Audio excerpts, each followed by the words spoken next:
Príjemný dobrý deň, vážení občania, vypočujte si oznamy Mestského rozhlasu. Vážení spoluobčania, Regionálny úrad verejného zdravotníctva Galanta organizuje v Dome kultúry v Seredi v dňoch 29.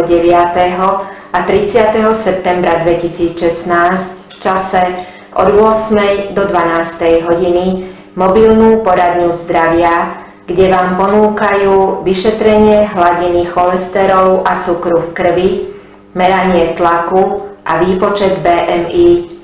Zároveň vám poradia v otázkach správnej výživy a životosprávy, v prevencii rizikových faktorov civilizačných ochorení. Príďte spraviť prvý krok pre svoje zdravie.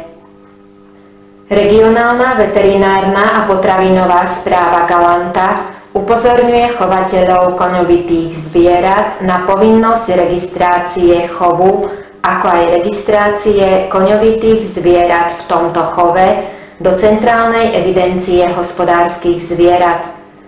Dňa 27. júla 2016 bolo laboratórnym vyšetrením na Slovensku prvýkrát potvrdené ohnisko infekčnej anémie koní v okrese Nové Zámky.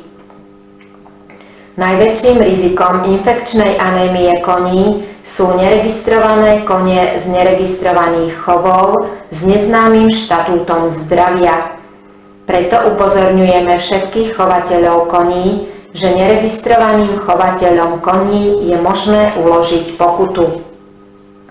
Vážení občania, jednou z možností, ako vyjadriť morálne poďakovanie spoluobčanom a kolektívom za vynikajúce tvorivé výkony a významné výsledky dosiahnuté v najrôznejších oblastiach verejného života jednotlivca či kolektívu, je navrhnúť ich na niektoré z ocenení mesta Sereď. Mestské zastupiteľstvo môže podľa štatútu mesta Sereď a v zmysle všeobecne záväzného nariadenia mesta Sereď o udeľovaní ocenení udeliť za vynikajúce tvorivé výkony, ktoré prispeli významným spôsobom k ďalšiemu rozvoju mesta alebo jeho reprezentácie, nasledujúce ocenenia: Čestné občianstvo mesta Sereď a cena mesta Sereď. Návrh na ocenenie môže podať obyvateľ mesta starší ako 18 rokov alebo organizácia pôsobiaca na území mesta. Návrh treba podať na Mestskom úrade v Seredi do 30. septembra 2016.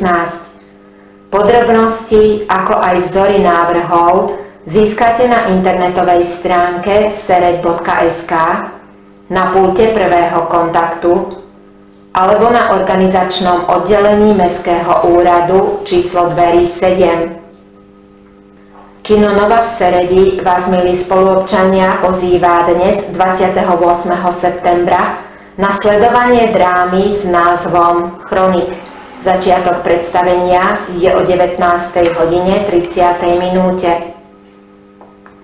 Oznamujeme priaznivcom futbalu, že vo 4. kole Slovnaft Cupu sa stretnú ŠKF Sereď, FC Vion Zlaté Moravce v stredu 28. septembra o 15:30 na štadióne ŠKF Sereď. Srdečne vás pozývame. Mestská polícia oznamuje občanom, že sa našiel detský horský bicykel, zväzok 2 kľúčov s puzdrom na okuliare sivej farby a zväzok 3 kľúčov na šnúrke. Majitelia sa môžu informovať na Mestskej polícii.